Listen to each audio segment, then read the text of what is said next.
નમસ્કાર, હું છું આશિષ દરજી. તમે જોઈ રહ્યા છો એસએમએ ન્યૂઝ. જોઈએ આજના સમાચાર. પાટણમાં કોંગ્રેસના ઉમેદવારે ફોર્મ ભર્યું. નગરદેવી કાલિકા માતાજીના દર્શન કર્યા બાદ ચંદનજી ઠાકોરે ઉમેદવારી નોંધાવી.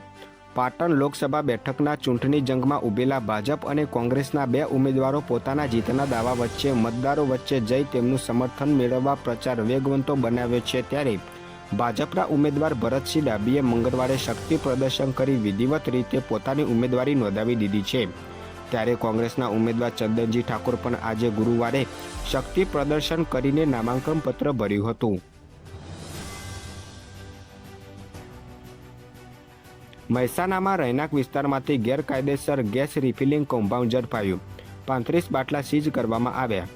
મહેસાણાના માનવ આશ્રમ 4 રસ્તાથી ગાંધીલંગર લિંક રોડ પર રહેણાંક વિસ્તારમાં આવેલા જય અંબે કોમ્પ્લેક્સમાં ધનલક્ષ્મી ડિસ્ટ્રીબ્યુટર એજન્સીમાં ચાલતું ગેરકાયદેસર ગેસ રિફિલિંગ કૌભાંડ મામલતદાર કચેરીની ટીમે ઝડપી પાડ્યું હતું.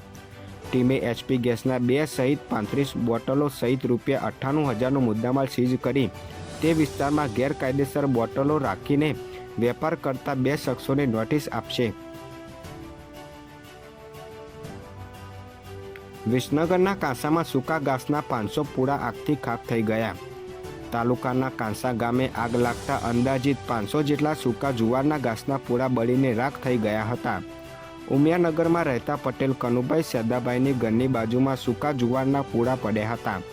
જે પૂળામાં કોઈ કારણોસર આગ લાગી હતી, જે આગે વિકરાળ સ્વરૂપ ધારણ કરતા દોડધામ મચી જવા પામી હતી. જે અંગેની જાણ વિસનગર ફાયર ફાઇટરની ટીમને કરાતા ફાયર ટીમના કર્મચારીઓ ઘટના સ્થળે દોડી આવ્યા હતા અને સતત પાણીનો મારો ચલાવીને આગને કાબૂમાં લીધી હતી.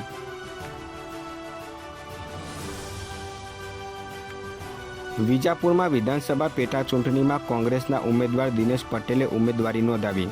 પોતાના ગામથી રેલી સ્વરૂપે ફોર્મ ભરવા માટે પહોંચ્યા હતા. મહેસાણા જિલ્લાના વિજાપુર પેટા વિધાનસભા ચૂંટણીમાં કોંગ્રેસના ઉમેદવારે ફોર્મ ભર્યું હતું. કોંગ્રેસના ઉમેદવાર દિનેશ પટેલે પોતાના ગામથી રેલી કાઢ્યા બાદ વિજાપુરમાં સભા યોજી મામલતદાર કચેરી પહોંચી પોતાનું ઉમેદવારી ફોર્મ ભર્યું હતું. જેમાં મોટી સંખ્યામાં કોંગ્રેસના કાર્યકરો અને મહેસાણાના લોકસભા બેઠકના કોંગ્રેસના ઉમેદવાર રામજી ઠાકોર ઉપસ્થિત રહ્યા હતા. વધુ સમાચાર માટે જોતા રહો એસએમએ ન્યૂઝ.